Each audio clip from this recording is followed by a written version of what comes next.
अस्सलाम वालेकुम दोस्तों, मैं हूं हमज़ा चौधरी और आप देख रहे हैं ट्रैवल व्लॉग बाय हमज़ा।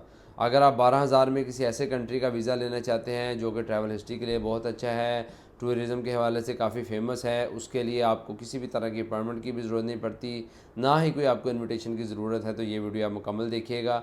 आज मैं आपको एक ऐसे कंट्री के बारे में बताऊंगा जिसका वीज़ा आप आसानी से हासिल कर सकते हैं। तो वीडियो स्टार्ट करने से पहले अगर आपने मेरा यूट्यूब चैनल सब्सक्राइब नहीं किया तो सब्सक्राइब कर दें, और मेरी आपसे रिक्वेस्ट भी है, काफ़ी लोग बगैर सब्सक्राइब किए मेरी वीडियोस देखते हैं, मेरी आपसे स्पेशल रिक्वेस्ट है आप प्लीज़ इसको सब्सक्राइब भी लाजमी करें।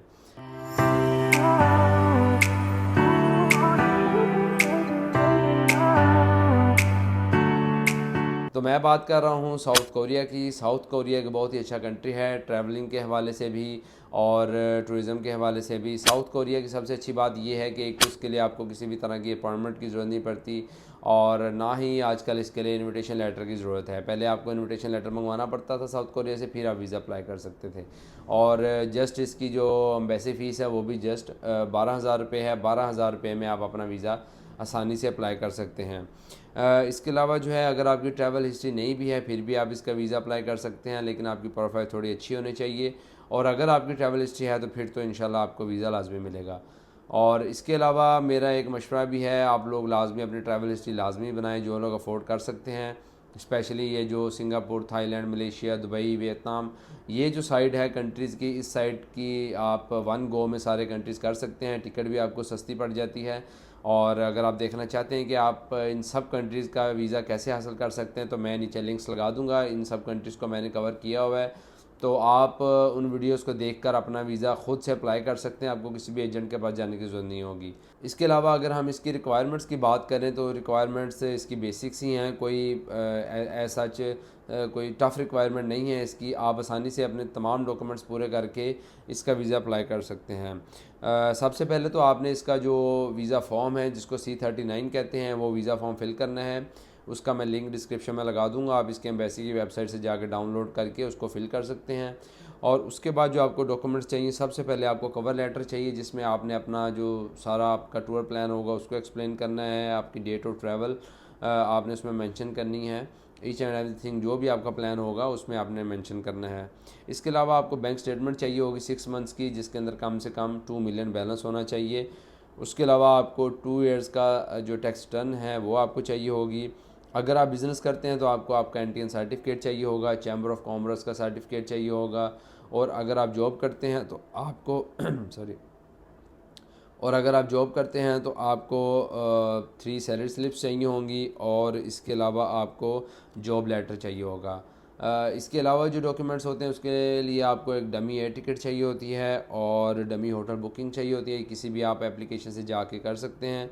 इसके अलावा अगर आप मैरिड हैं तो आपको एमआरसी चाहिए, मैरिज रजिस्ट्रेशन सर्टिफिकेट जिसे कहते हैं। अगर आप अनमैरिड हैं तो एफआरसी चाहिए होगा, जिसको फैमिली रजिस्ट्रेशन सर्टिफिकेट कहते हैं।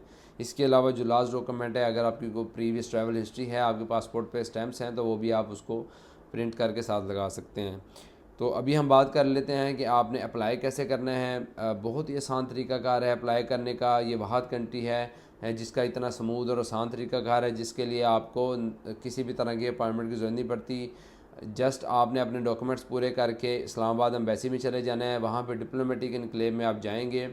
2,000 रुपये शटल की फ़ीस होती है। वो शटल जो बस होगी वो आपको साउथ कोरिया की एम्बेसी के आगे उतार देगी। वहाँ पे आप जाएंगे, जाके आप अपने तमाम डॉक्यूमेंट सबमिट करवाएंगे। सबमिट करवाने के बाद आपको एक वो स्लिप दे देंगे।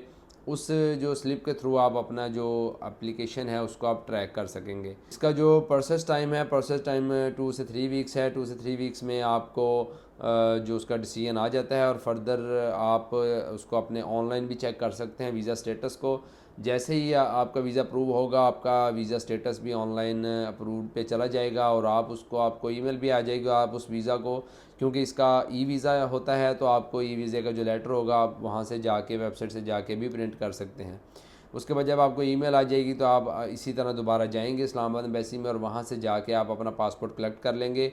मंडे टू फ्राइडे इसकी टाइमिंग होती है, 9:30 टू 11:30 इसका टाइम होता है एम्बेसी का। आप इस टाइम के दौरान कभी भी जाके अपना पासपोर्ट कलेक्ट कर सकते हैं। साउथ कोरिया का वीज़ा अप्लाई करने का ये एक बहुत ही आसान तरीक़ाकार था, और इसकी मैंने मुकम्मल डिटेल आपको बता दी है। इसकी एक और अच्छी बात यह है कि आप जब वीज़ा अप्लाई करके चले जाएंगे, आपका वीज़ा लग जाएगा, आप ट्रैवल कर लेंगे, वहाँ पे जाके अगर आपको जॉब मिल जाती है तो आप अपना वीज़ा कन्वर्ट भी करवा सकते हैं और 6 to 7 लाख जो है पर मंथ आप अर्न कर सकते हैं।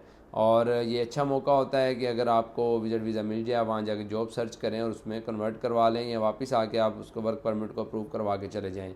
तो आजकल काफ़ी नरमी हुई है, आपको इनविटेशन की लेटर की भी ज़रूरत नहीं होती। पहले इनविटेशन लेटर चाहिए होता था, आजकल आसानी से वीज़ा आपका लग रहा है और जस्ट 12,000 इसकी फ़ीस है। तो आप ये तमाम चीज़ें पूरी करके अपनी लाख ज़रूरत जमा सकते हैं। मुझे उम्मीद है कि आपको वीज़ा लाजमी मिल जाएगा। तो मिलते हैं इंशाल्लाह अगली वीडियो में। अल्लाह ताला हम सब का हामी नासर हो। जज़ाकल्लाह। अल्लाह हाफिज़।